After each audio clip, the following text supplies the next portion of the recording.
Hi, welcome back or welcome to Seen and Heard Live, Hartford Stage's virtual platform to stay connected with all of you while our theater is still closed. I think you all know me by now. I hope you do. I'm Amelia Bensusan, your artistic director. So glad to be here specifically today and honored today to celebrate, commemorate, honor Pride, the month that I know in Hartford we celebrate Pride in September.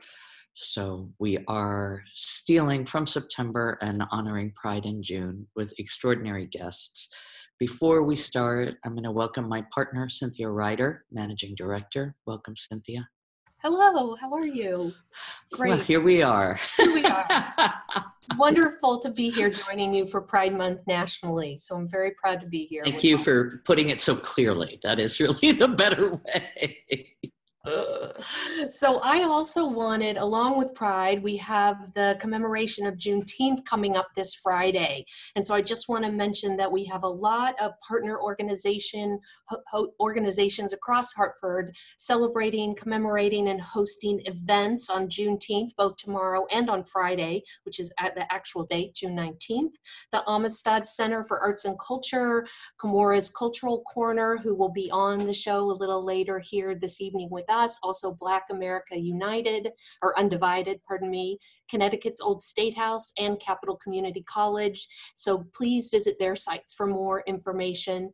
There's lots of planning here going on at Hartford Stage. I'm sure many of you are reading the governor's instructions on reopening as we're following very closely. So right now, of course, we can't be open for indoor large gatherings, so no live performances on our beautiful and newly renovated stage.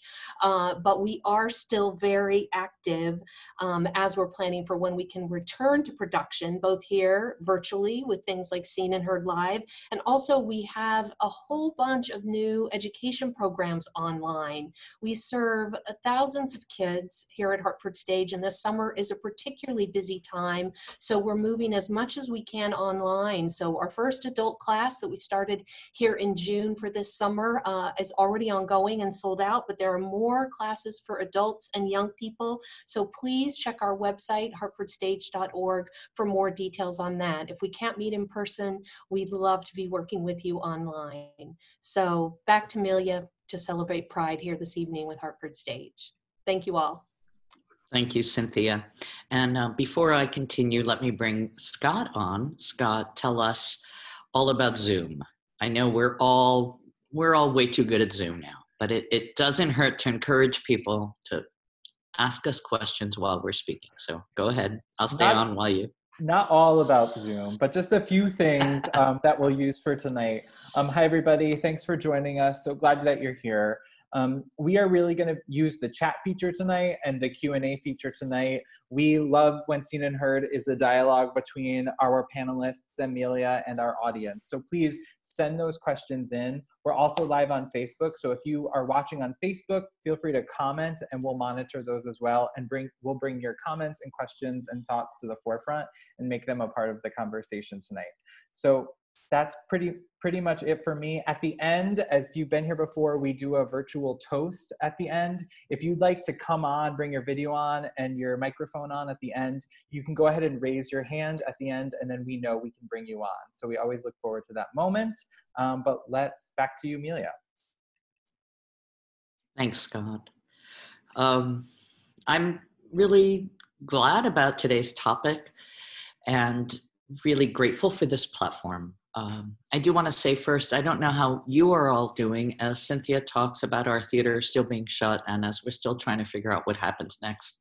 I know that I have moments where I experience what a friend of mine called grief bombs, and where I am suddenly overwhelmed with sadness at all that is happening right now and our powerlessness in some arenas to repair it. And what has been so helpful has been this platform, these communications with all of you, this feeling that together we are holding on to what is most important about our theater and holding on to each other as community as we work to alleviate, ameliorate, and look towards a brighter future. So what's extraordinary to me about Pride is really how much has changed in this country towards respect and admiration and connection with the queer community nationwide. It's also extraordinary, excuse me, when you think about the contributions of the LGBTQ plus community to the arts, and specifically to the theater, and in this case, I'd say specifically to Hartford Stage. It's an extraordinary number of works and artists who have contributed to the profile of the theater, that have contributed to the artistry of our theater. So I take this moment to thank all of our LGBTQ plus colleagues. Thank you for all the work you have done, and for all the work that is yet to come within this generation of artists and the coming generations. And on that note, I'm going to welcome, as a co-host, if you will, on this episode, one of the bright lights that's coming ahead, someone who's been through our own programs and who we will welcome on to learn more about during this episode. But first, we've asked him, instead of doing a scene as we have at different episodes, we have asked Jerry Hamilton to start us off with a song. So Jerry, I welcome you on. Here's a little bit of Jerry's experience with us at Hartford Stage. Photos of his star turns in breakdancing Shakespeare. He's, you can see both Twelfth Night and Romeo and Juliet. He is now a sophomore, or you completed your sophomore year, so now you're a rising junior, I believe, Mr. Hamilton? You're muted. You must unmute. We need your voice. There you go. There you go. Muted. Hi. Hi, Hello. welcome back to Hartford Stage. I feel like this has been a home for you, and I can't wait to talk more about that. But first, I'm going to turn over this virtual world to you. I won't say sing out Louise, because I don't think you need that note, but Love it. over to you to welcome us into this episode. Yes, I just want to give everyone a brief little blurb of this song. This is just a piece of a song that means a lot to me, something that I think rings true, particularly here in Pride Month. It's a song all about loving yourself, learning your self-worth, and I hope you guys all enjoy this as much as I love this song and how much joy I hope it brings you as much joy as it brings me.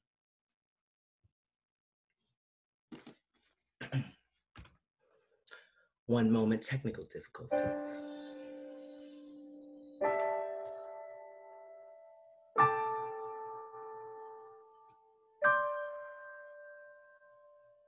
I'm gonna take a deep breath, gonna hold my head up, gonna put my shoulders back and look you straight in the eye. I'm gonna flirt with somebody when they walk by. I'm gonna sing out, sing out. I believe I have inside of me everything that I need to live a bountiful life, and all the love alive in me. I'll stand as tall as the tallest tree, and I'm thankful for every day that I'm given. Both the easy and hard ones I'm living. But most of all, I'm thankful for loving who I really am. I'm beautiful. Yes, I'm beautiful. And I'm here.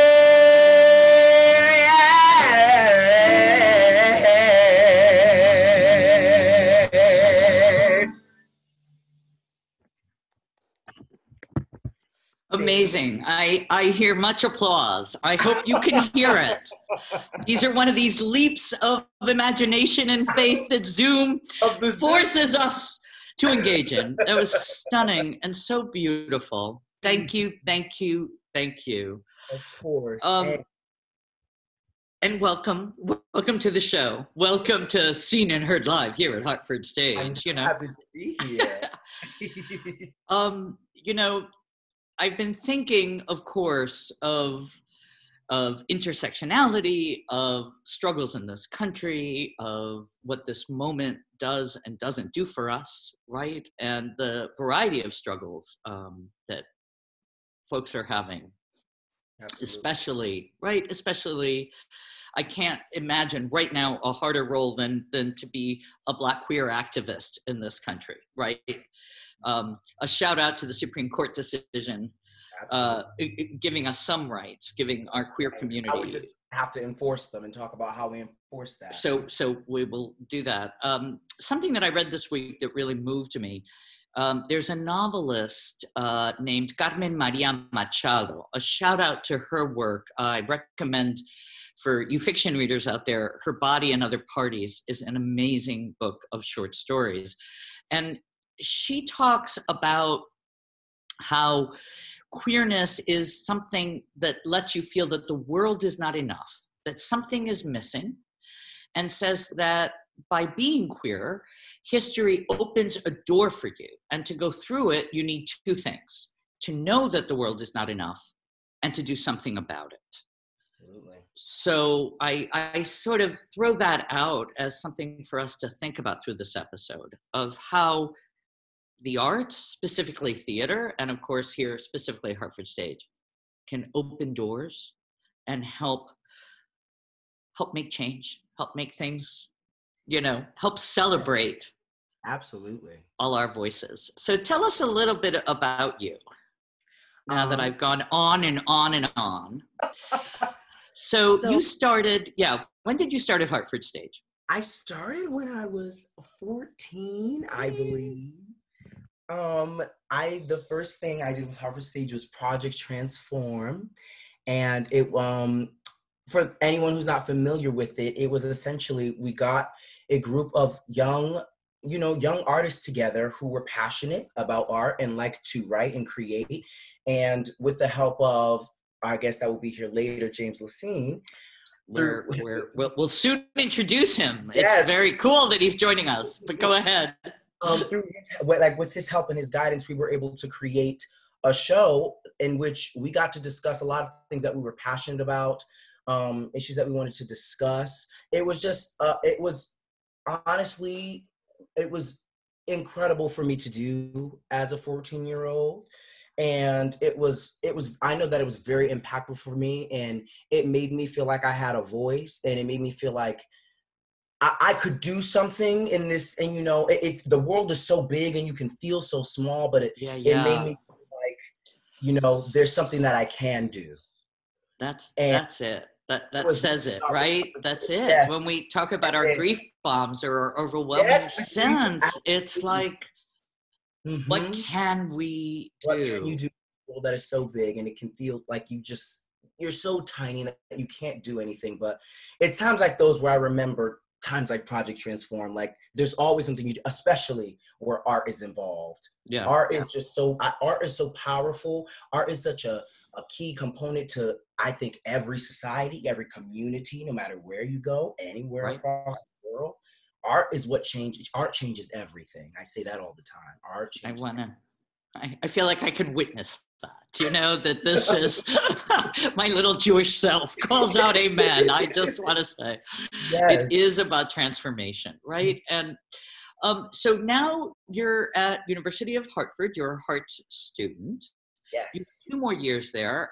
You and I were speaking earlier today how grateful I am that your senior year is a year after next, Yeah. since this coming year It's going to be a little chaotic. a lot of little trial chaotic. and errors, I feel like. That's well said. Well said. Mhm.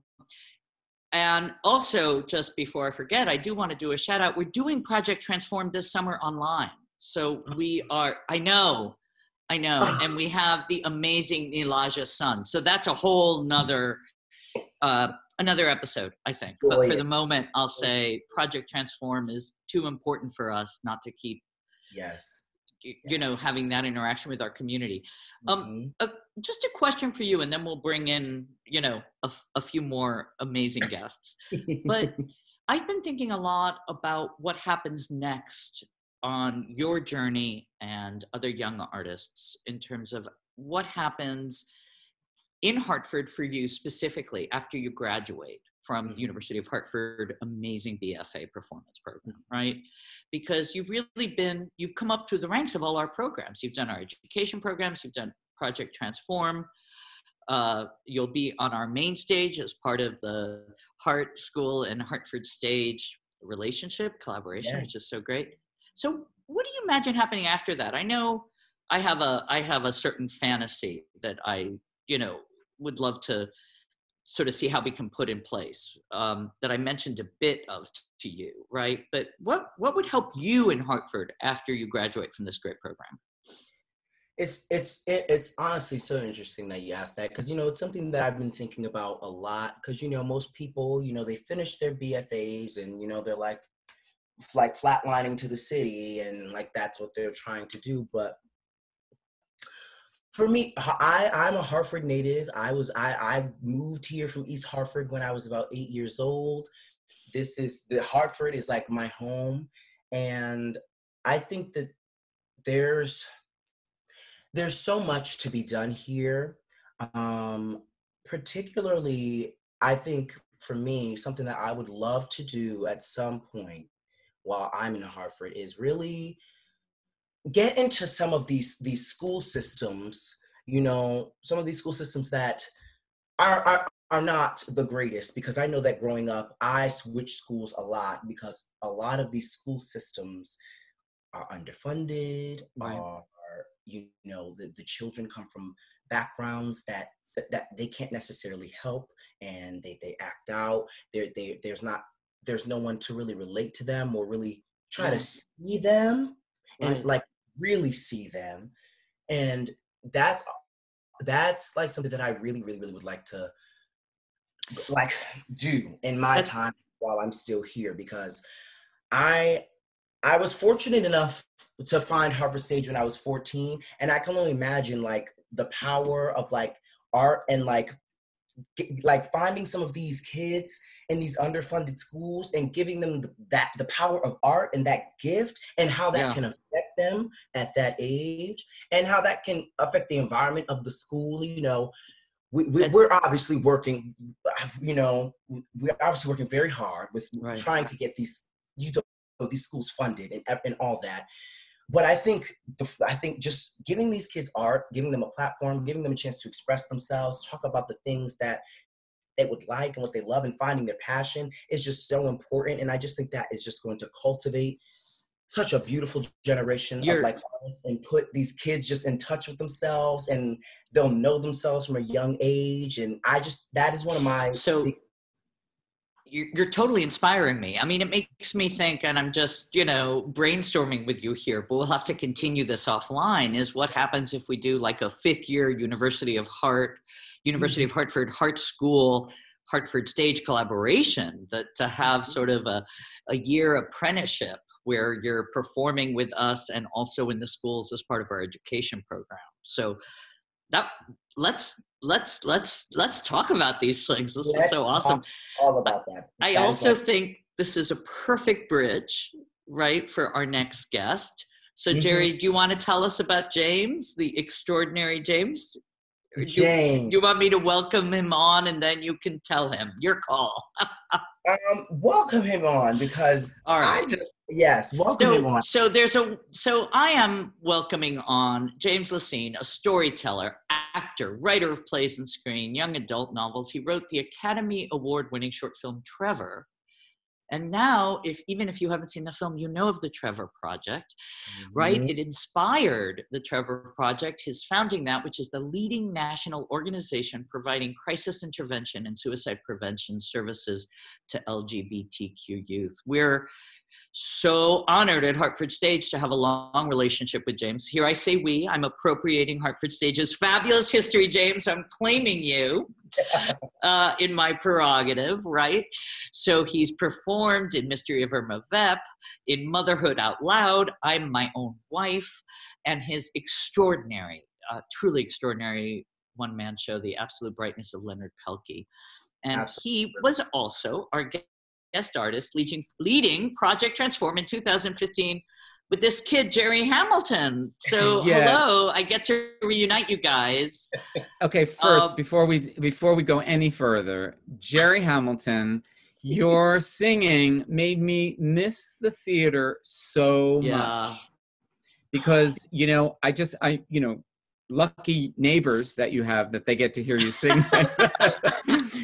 But, there's something that you can do, and you in particular can do in the theater that I just miss. And it made me miss like the excitement of live performance that's possible when people just show their souls. So it does work through Zoom, but I have to say being in a room, and I can't wait for that to happen when it's time. You're such a big talent. Yeah. We'll hear that voice at Hartford Stage yet. That's and all of us being in the room, feeling it together and breathing together, and truly everyone breathing. James, welcome. We're so glad you're here. So grateful. So happy to be here. For all the things you've done with Hartford Stage. I mean, I really, I'm hoping we'll have lots of questions from folks, and we have more guests coming, but I'm just curious, and I'll throw this out to you, James, and answer this anyway that you feel comfortable. But what do you think is the impact of gay culture or queer culture on the arts? And how has it informed your trajectory as an artist? How has theater impacted you? And I don't mean to talk about aesthetics. I think I'm just talking the core of storytelling and revelation and openness, and how our society has changed and how our art has changed in the conversation, I think, with our queer culture in this country. So that is really open-ended, sir. Yeah, that's big. Just take something in there. I can say this, which is that I was really lucky, like Jerry, to discover the theater when I was 14 years old.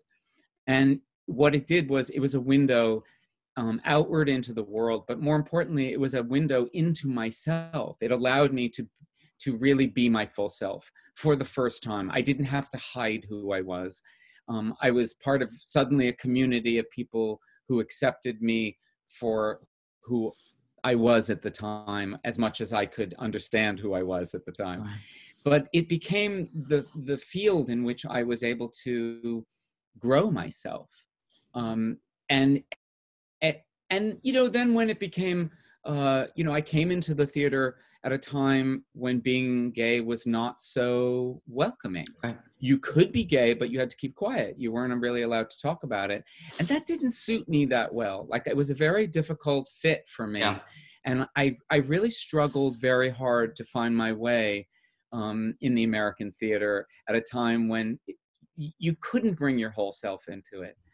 But the good news is that it helped me create myself as an artist, right? Like, I had to create my own work. I felt like, okay, well, I couldn't figure out how to do that, how to be my full self. So it really encouraged me to dig down deeper into myself as an artist. And, it's been one of the great joys of my life to see the theater change and adapt and encourage more gay voices to come in, and lesbian voices and transgender voices and, bisexual and pansexual now. And like, it's just wonderful to see that. Yeah. And it gives me hope that the theater can now change and adapt and expand to accommodate and welcome in these very strong Black voices that are saying, we need to change again.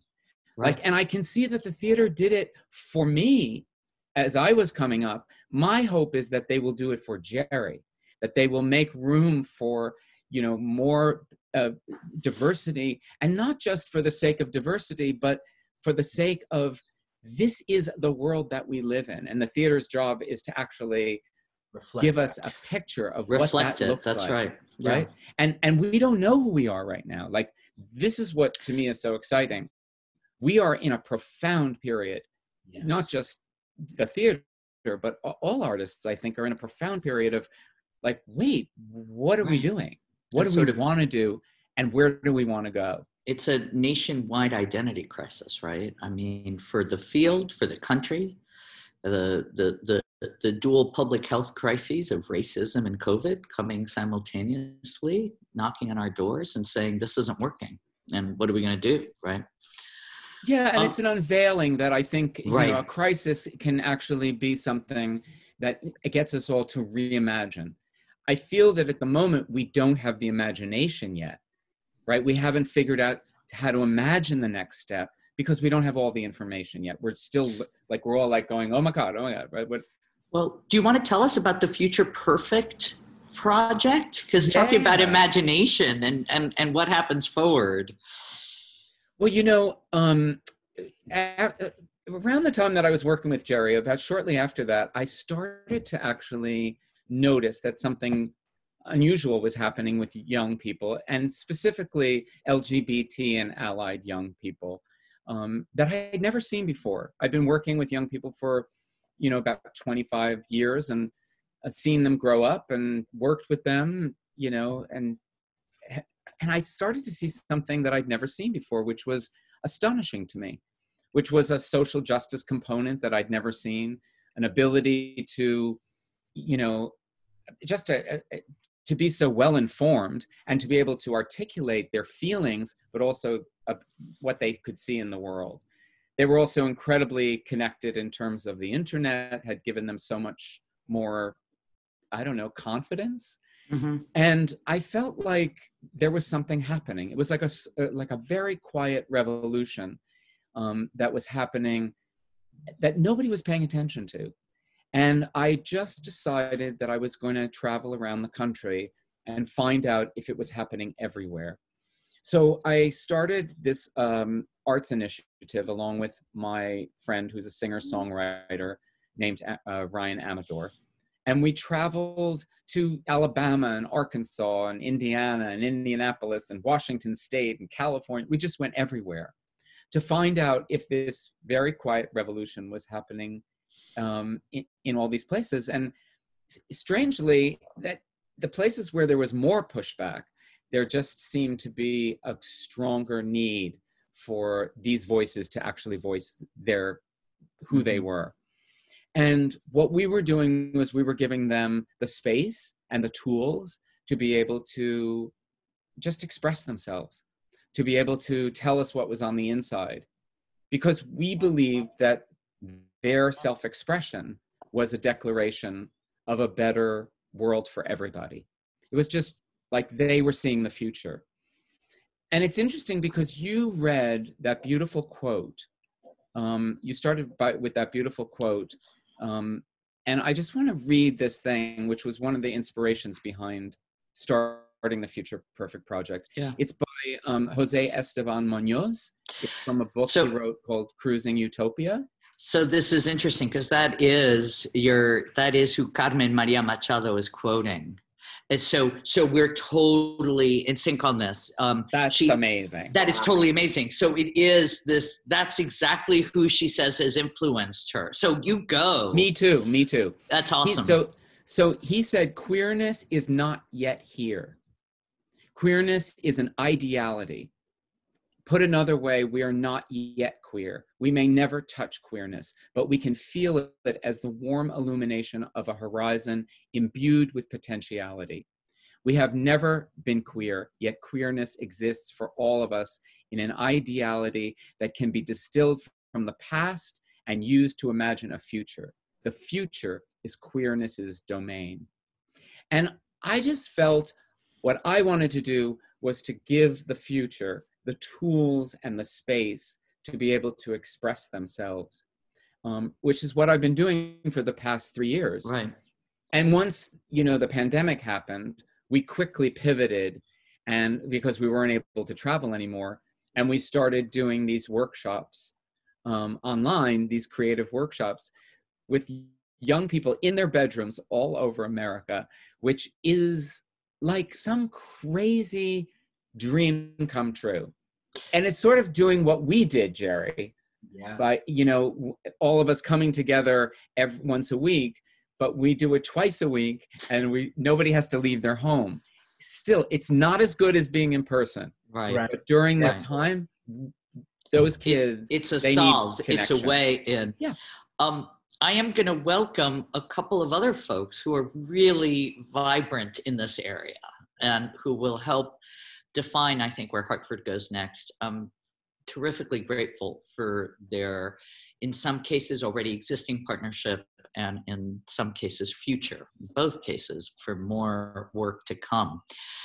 So I'm going to welcome Kimora and Jasmine. Kimora has been one of our education ambassadors and supporters. Kimora Harrington, welcome. I have to do a special shout out to Kimora. You're amazing. You have your event at 6, and yet you're joining us right now. So that is true generosity of spirit, and you're a great neighbor. So I'm sorry we get to meet in person. This is a poor substitute, but I'm very, very grateful that you're here.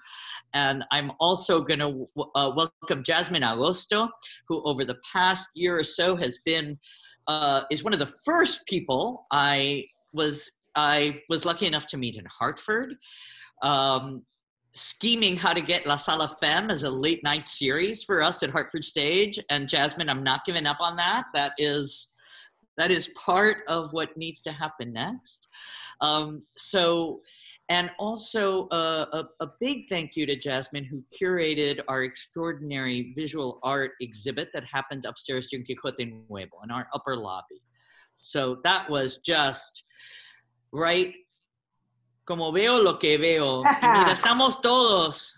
Octavio and KJ and the artists. So Jasmine, that was an enormous gift you gave Hartford Stage. So Kimora, Jasmine, James, and Jerry, help us. What needs to happen next in Hartford, friends? Kimora, I want to hear more about your cultural corner. I'm having fun. Hey, James. Yes. Corner. So happy to see you. Hey. I am so happy to see you. So James and I have worked together a few times, and James is someone who I pull out of my back pocket when I need to, because James exists, right? And James has this amazing body of work behind him, but then also lives his life in integrity. And that's like right now, as we're looking at what needs to happen and how the shifts are happening, that, James, thank you. Thank you for your leadership, and thank you for sharing. A shift has happened. I noticed this thing. I want to see if it was really happening. Here we go. And this is Hartford, and Jasmine, I can't wait to listen to you talk. So I talk a lot, and I love the fact that right now there are a bunch of other voices. So for a very, very, very long time, Kimora Harrington as the Black lesbian who was all Black and all lesbian all the time was showing up and bringing this all the time. Well, guess what? I don't have to. We got a whole bunch of other folks who are able to walk in their truth and be themselves. But then also allies are understanding what that actually means. And there's a ridiculously important place in our community where we need our gay brothers and sisters and our queer, and like, I could go on for hours about gay and the queer, the gays and the queers and the difference and all that other good stuff, right? But we need our queer co-conspirators to be there with us doing the work. So James, I wrote down one of the things that you said was, I don't think we have the imagination. And that's the place. That's where we are. So I've been thinking about this a lot for my entire life. I've got a cousin, Drew, Drew's amazing. Let me just shout Drew Ladd out. He's a playwright. His plays, they're out doing all kinds of great stuff. And this morning, to deal with some of the nonsense that we're dealing with, I read a scene from one of his plays, and it just felt great. So we need the artists to imagine and get to those places of imagination. And we need the activists and the historians to give us the cultural context and the real context to have these conversations. So I've been working, in the last 2 weeks, I've been working with white people a lot. And the truth is, when it comes to the language and the words and the thoughts about what that next place can be, white folks have been complicit in what we've got because it serves them well, right? So this white supremacy thing that America is built on serves white folks well. So why would a white person ever imagine a different future? As melanated people, we have lifetimes of thoughts and ideas that we have gone all over the place with. And white folks are finally starting to get there. So if you know, like, so my white ladies, let me tell you about my white ladies because I'm so proud of my white ladies. I've got this group of white ladies who are, for Father's Day, paying the bails of Black men. And then getting a group of white women together to discuss what everyone's role was, right? And so how do lynchings happen in this country, and what was the basis of so many lynchings, right? So the sanctity of white women had to be protected. So therefore Black men need to be murdered. So if we're going to step in this and really start doing work, you know, that was I tossed it out to them, like, let's kill two birds with one stone, let's feed two birds with one bush. But let's actually start thinking about this. You as white women, Black men in this country are murdered, are incarcerated, all kinds of things happen to them because people are keeping this idea of you safe, right? So go with it, do this. And so they did it, and they're raising awareness. They've got their campaign going. They are standing firmly in the fact that they are white women releasing Black men. I'm gonna ask everyone right now, think of every stereotype you've ever heard, and think of how dangerous and how hard this is. This is Connecticut, and these are white women who live in the suburbs of Connecticut, and these are not people who are on the front lines doing activism already. And they are in their communities saying, no, we're releasing Black men from jail. This is a great thing. And so they've created a campaign around it. And the campaign that they created is nothing near anything I would have ever created, because I've been doing this for a long time, and this is what I think about all the time. I'm excited at watching people who've never done this type of work make it their own. And if they screw up and get it wrong, I don't care, they learned something. And if they get it right perfectly and it moves us to another place, that's wonderful. But getting people to understand that we need an imagination, right, and we need to think about this. So I was talking to someone not too long ago we were talking about books that we read as kids. And I was like, okay, so how old were you when you went through your Holocaust period? And it was I was like, well, no, like in junior high, like when did you find Anne Frank and then the people under the stairs? And like, when did you go down that rabbit hole? And they didn't, but luckily I was in KCC space. So my other artistic folks were there, and everyone was able to talk about their Holocaust period. Like I learned about this awful thing in history, and then I went down this rabbit hole, and then I had an idea. Well, America has done a great job of never looking at Blackness, and America's that peculiar institution, but America's done a great job of never really examining and looking at what everyone's role in that peculiar institution is. And so right now, as people are doing it, they can start thinking about and imagine. So like, if you're Black in America, you have wondered if you would run away, if you'd be a house Negro, if you'd be a field Negro, what your role would there be? We've all done it. How many white people have really wondered what they would do if they were Miss Anne? What would they do if they were the overseer? What would they do if they were the owner? What would they do if they were the catcher? And that place, those places of going to those uncomfortable but real places of fantasy, that's what has to happen for us to get to that place. I'm done talking. No, that's amazing. And I would just lead that into how the theater can help with that journey of imagination. You talking about your cousin's plays, right? That somehow the role playing, the going into these plays, the empathy, that doing the right play at the right time can create. And Jasmine, I mean, in terms of your focus has been on creating these extraordinary collectives of performance, right? I mean, kind of changing up the form, it feels to me, and the way the work is done. So let me. Yeah, I really commend Kimora for her ability to do the work with white people, because honestly, that is a lot of labor and decades of experience and work and training and like emotional labor that goes into doing that kind of work. And I personally, you know, outside of my day job where I interact with a lot of leaders, of folks, of you know, anywhere from board members to donors to, you know, like I'm in a space where like I really just want to build with my people, and like La Sala Femme is that space, was that created specifically for us as a space where I could build with other Black and brown folks, other Black and brown queer folks, and like just have a space for us to unravel and for us to develop our dreams and for us to envision and imagine and connect with each other and like really build across these Connecticut cities that have such a wealth of artistry. So for those that don't know, La Sala Femme is... I was going to say, can you describe it a bit? Describe for us what it means to be at one. So it's like coming to a concert essentially, but the concert is like curated collaborations between musicians, live musicians, and choreographers, a live visual artist. There's like DJ sets and dancing portions. And then there's also always ritual that's included. So at the beginning of every event, we go through collective breathing. We go through a libation period where we pour out and honor our ancestors and our siblings who have been who have passed either in peace or in violence. I connected with Kimora, and we did a La Sala Femme. Probably the most lit La Sala Femme that we've done was at Kimora's Cultural Corner. It was lit. Because everybody wanted to dance, like everybody, you know what I mean? And like the police were up the street and we still had to deal with all this shit, but it was a way in which we could just be together. And it was like elders in the space and young people in the space and people who had never been to a queer space before, like having to also grapple with that. And we actually spoke out the names of all these trans folks of color, that Black and brown folks that were murdered by police or by people that they trusted in the year 2019 alone. And I think a lot of times we don't, that is that is like nationally a story that we don't, like we talk about Black men and we don't talk about all these other murders that are happening and lynchings that are happening with our folks. And so there's such a grieving thing that's happening right now, but it's been decades and decades. It's just like, and where are the places for us to have pleasure, right, to laugh, to break bread with each other?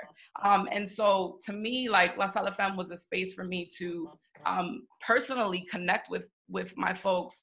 And speaking from the theater and how, white-led institutions or theaters or people who have kind of historically had more, generational wealth in terms of sustainability in terms of these organizations is really thinking about redistributing wealth. And like Kimora's on this shit too, where Kimora's like, yo, pay me as a consultant, pay us if you want to sit at the table and you want training, or if you want to get our stories to be seen by, and open to broader perspectives, we need the money for that. So an actual example, I partnered with Longworth for the last La Sala Femme, and they committed to it even though we entered this COVID period. We did the first ever virtual La Sala Femme, and they kept the commission. And I was thinking, oh, they're going to close their doors, they're worried about money, whatever, but they still prioritized this as a project, and it didn't have to be at Longworth. It wasn't even going to physically be there. But for them to say, we're going to set aside, because of our donor base, our board members, our whatever, to put this money aside for people to do this thing for them, by them, for them. And I don't even have to be there, right? But I trust you to with these funds to do what you need to do, because I'm redistributing this access. Yeah. And so I'm kind of going all over the place, but I think that's it's huge. And I just want to jump in on that part though, because I'm going to say that there's a place where we all have responsibility, and that's where I go. I always go to we all have responsibility. And I do my best to lead by example in interesting ways. So Hartford Stage, y'all have done a great job in scholarshiping my child, because this work is important work and this work doesn't pay a lot. And I thank you. So Education at Hartford Stage, here's your commercial. They're amazing. Get your kid into it. They do great work with your kid. My kid has thrived in this programming. And when it comes time to get that scholarship on that line, I'm Kimora, so, please describe your need. My need is I'm poor. I have never written anything else in that box. The only thing I've ever written is I'm poor. And you guys have given me the scholarship, and that's beautiful. And that's what we need to get to. And we need to get people to understand, like, when we talk about scholarships, we're not quietly discussing, you know what, you might need a scholarship. Like, dude, I ain't got no money. Right. Generational wealth. You see what I do for a living. Do you think you get paid for liberation work? No. Give me stuff, and then allow me to give stuff to other people. And then on part of theater, there is, we know, Jerry, you spoke about schools in Hartford, you spoke about Hartford. We know what Hartford is. If you see a Hartford address, we understand that there's already the place where people go, and they already assuming disparities. Wouldn't it be wonderful if there's a place where I got a phone call from Scott, I got a phone call from anyone, got a phone call saying, hey, so you live in Hartford, this is our regular fee. What if we cut that in half for you? How would that work? Because we have all of the nonsense that goes along with, honestly, generational enslavement and everything that comes along with it. We have been taught that when we ask for help, we are asking for charity, and that it's a bad thing. We should never ask for help. We need to, I'm a Black single mother. Do you want me to share with you all of the poetry written about how I should be pulling myself up by my bootstraps? How many places should I be washing my child's clothes out by hand at night and then hanging them over the radiator at night and then writing beautiful? I mean, like, we all know these stories, and they're beautiful and romantic, and they take away the fact that it sucks to be poor and it sucks not to have. Right. So how do we all just understand? Well, you're poor, we're giving you stuff, deserve it.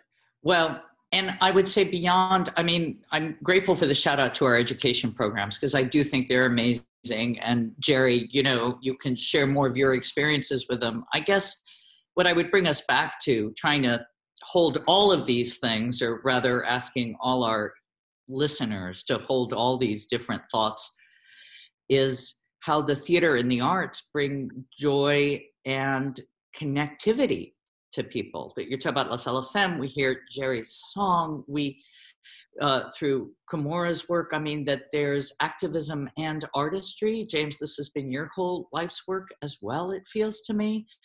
And so I just salute all of you for the varying ways of communicating the importance of Black Lives Matter, of queer and gay lives matter, of the fact that the country's broken and needs the artists to make the work that will engage as well. Jerry, I don't know if you've worked with Kimora or with Jasmine. I wanted to introduce you. The cocktail party element of this is to make sure, you all know each other, and you come let us know at Hartford Stage how we can be more part of all the work you're doing. Yes. Go ahead, Jerry. Sorry, I didn't mean to cut you off. Hello to the both of you. It's a pleasure to meet the both of you. And it's been an absolute pleasure to just listen to the both of you talk, because you each have had such amazing things to say. And I'm at a loss for words, because they're good. They are preaching the Bible here. They like the Bible here. Like it's everything that I've ever sat and thought about. Well, I'll throw a question out to all. We need you. I'm so excited to connect with you in this space. Yay. We're talking about you offline, just so you know, Jerry. We're talking. Yeah. You're happening here on. So I'm going to just ask you all a question before this hour runs out on us. Where do you find joy right now? I love this description of what La Sala Femme has done at Long Wharf and at Kimora's Cultural Corner. But right now, where's a place of finding joy? I know it's hard. I guess I can start. And I can say that, like you were talking earlier about, this feeling of grief that, we've been dealing with. And, I think personally, and, this could sound generic. This could sound like exactly what people expect to come out of my mouth. But for me, finding joy, I found a lot of joy in just looking at Black history, Black art, Black history, trying to really look at it, because as we know, our country doesn't really do that. I feel like there's so much of our history that's missing. Our art is missing, and I am finding joy when I'm trying to take a step back from the activism, and so I don't lose my mind, I find a lot of joy in just trying to find, like, just looking at the stuff that we've done, just looking at what's already laid out, because history really teaches. And I've been finding a lot of joy in just looking and doing my best to find whatever I can about our history, because, you talked also earlier about the internet, and particularly, James did as well, particularly with our generation, we have so much information at our fingertips. Schools, not all our history is in the history books. They leave out stuff here and there. There's so many missing pieces. But with technology in our generation, and I think that is where the difference is, you can't hide it anymore. It can't be hidden anymore. And that's why, the internet has been such a powerful tool, I feel like, because we really can just go at the fingertips and find whatever piece of information it is that we're looking for. And if you can't find it, dig a little harder. Because, yeah. Great. Thank you for that. That's amazing. Jerry, I just got to say, I'm there with you. If you have never read the play The Dutchman by this guy, Leroy Jones, check it out. The Dutchman, Leroy Jones. Play called The Blacks, written by this guy, Amiri Baraka. Read The Dutchman, then read Amiri Baraka.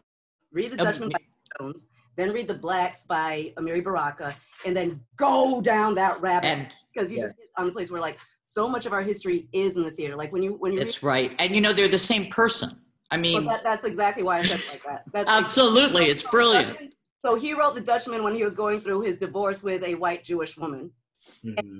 And these crazy, so this is where Maya Angelou ends in it, because I was about to talk about Porgy and Bess when it was doing its tour of Europe and everyone's hair fell out. We know everyone's hair fell out. What is cooler than a whole bunch of black women on tour? Ooh, look, I made it. I got my cool European perm, and it all falls out, so they all have to wear perms. Oh my God, right? But so much of our truth, and like how do we share our history? Get into the theater. Get into the theater. When did the minstrel shows stop being us and turn into white folks doing blackface, and then turn into us doing blackface? Oh my gosh. Our history is so deep in the theater. Like Uncle Tom's Cabin, they took it. What brings me joy? This. I'm right there with you, Judy. Awesome. Thank you. That's a brilliant shout out. We're going to get a whole syllabus going of all the shit we all need to really know better. I wanted to just hop on that bandwagon real quick about the minstrel shows. And I think, I really encourage theaters everywhere to be brave enough to do shows that highlight and talk about that. I just want to shout out Playhouse on Park. I did Scottsboro Boys there last summer. And for those of you who don't know it, I encourage you to Google the case. And like that show in particular really highlighted for me just how important it is for theaters to do work like that. It's not easy work. It really isn't. To put on a production that is that heavy and enriched with some of our very ugly and nasty history. But it's so, so important, because there I was in the theater performing the show for mainly white Jewish people. But I feel that by the end of that, some people left getting it or left thinking. Right. Well, I won't start us on the history of Jews and blacks in this country. Since I come from the good long line of 20th century far lefties, including, my uncle who wrote the first biography of Du Bois. So it's like, we were better at this shit earlier. So that's like a whole another line of work, I think. Yes. But I'm not going to go down that road. Turned white. Yeah, it's exactly right. It's exactly right. Like in the 50s, it was sort of the terror post-Holocaust. But anyway, let's do a whole thing on that, because that really, that shit is real. I have gotten completely off track in just the joy of hearing all of you. I gotta say, your generosity in speaking so openly and passionately and intelligently, thank you.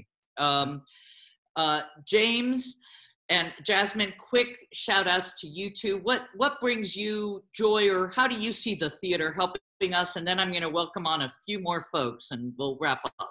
I'll just say real quick, I've been trying to figure out, I have been intentionally unplugging from social media, intentionally just connecting either with like my own connection to like figuring out like who are my ancestors, who are my great grandmother and grandmother, what lessons can I tap into and learn about not just survival but thriving from those folks. And a lot of that is me talking to my mom and listening to her, and sharing recipes and all of that kind of thing. So that's part of it.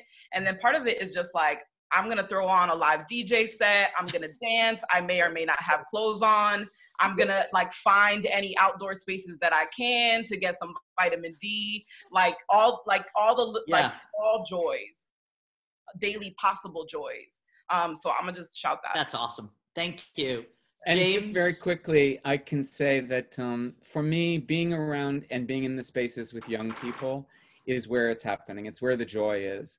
And it's not because they don't know what's going on. It's because they actually know what's going on. And they're feeling it so deeply. But they do have the imagination to be able to bring us into the next phase. Like, they do have it. And I think in terms of the theater, like, can it expand to include younger voices as well, and really like let us hear from them. Awesome. Thank you. Thank you, Kimora. I know you have your 6 o'clock thing. I'm gonna, we'll Bye, come Kimora. cheer you on. Goodbye, beautiful people. James, get in touch with me at some point. I would. Hey, we're gonna go. Yes. We have to connect. And as Kimora is leaving, yay! Thank you so much. I want to bring on some friends from the Hartford Gay Men's Chorus. Those of you who've joined us before know we end with a poem. But we're going to end with a poem today, of course. But instead of reading communally, I am inviting Aaron Scott to read a poem he's written for this moment. Aaron Scott, a member of the Hartford Gay Men's Chorus, where I'm very grateful to the city of Hartford for, however, you all need more nourishment, I know, but I'm grateful that you've been nourished to the point where I get to meet you here. So Aaron's going to join us as well. And then, Aaron, you'll start reading, and near the end of the poem that Aaron, the extraordinary Aaron Scott, has written, we're going to bring on other members of the Hartford Gay Men's Chorus, and they will join us as well. So I don't want to break up the reading, Aaron, so that's why I'm doing a long intro. Welcome, Aaron. We'll let you read, and then we'll have members of the chorus join as you're reading. So welcome. Thank you for having me. The stage is yours, sir. Thank you for being here. Thank you for having me once again. I actually gave this little soliloquy at the raising of the Pride flag in West Hartford on June 12th. Time has shown itself, tried and true, to prove that there is in fact nothing new under the sun. Stormé DeLarverie, Marsha P. Pay It No Mind Johnson, Sylvia Rivera, all of the queer and trans heroines that you've heard of and revered were of color, Black, Latin, mulatto. While the struggles for recognition of our humanity touch both the Black and LGBT communities, they cannot be simply equated. However, they are undeniably intertwined. We celebrate our strengths and contributions in the midst of persecution and take pride in being our truest selves. We have witnessed firsthand the beauty of those who don't even resemble you or represent you, standing up for you. Pride wasn't even possible without the work and inclusion of our Black brothers and sisters. I feel a moral obligation to uplift and stand for both of my communities. So shouldn't we all? Black Lives Matter, and I am what I am.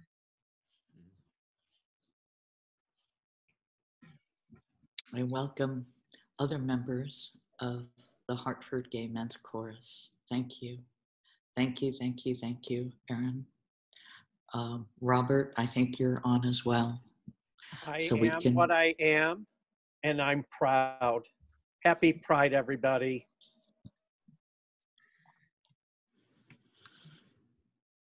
Thank you. Welcome our executive director of the Hartford Gay Men's Chorus with the fabulous new logo, this great t-shirt. So I welcome all of you. I welcome all members of the chorus who might be online to come join us. And There they are. so Aaron, read that line for us one more time. And folks, everyone echo in their own way as we bring your videos on. Black Lives Matter, and I am what I am. I am what I am. I am what I am.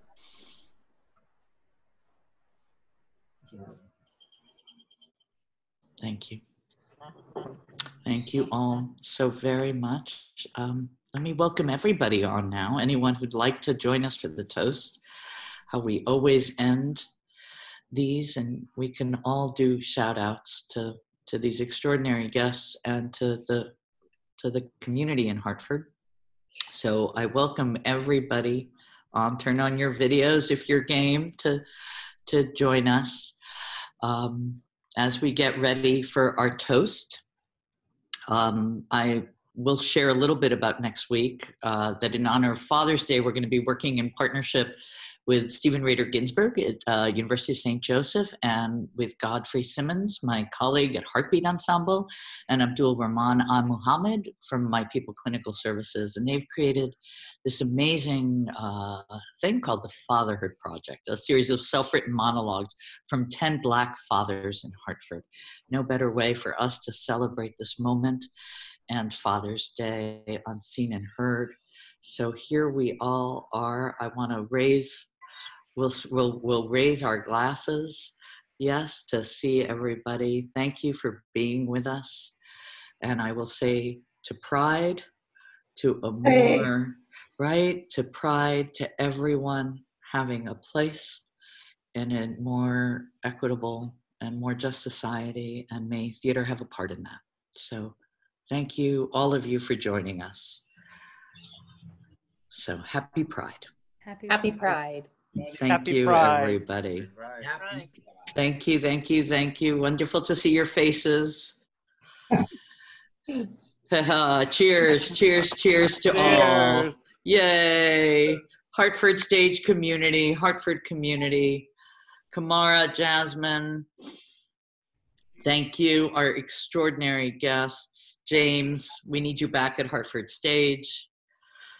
And, clearly Jerry Hamilton is not going anywhere. We're not letting that child leave Hartford for a very long time. And here's to the chorus. We miss that we can't hear you guys live. But the link to your great performance, I think, is either in the chat. It's certainly in the email of Bridge Over Troubled Waters. So thank you all.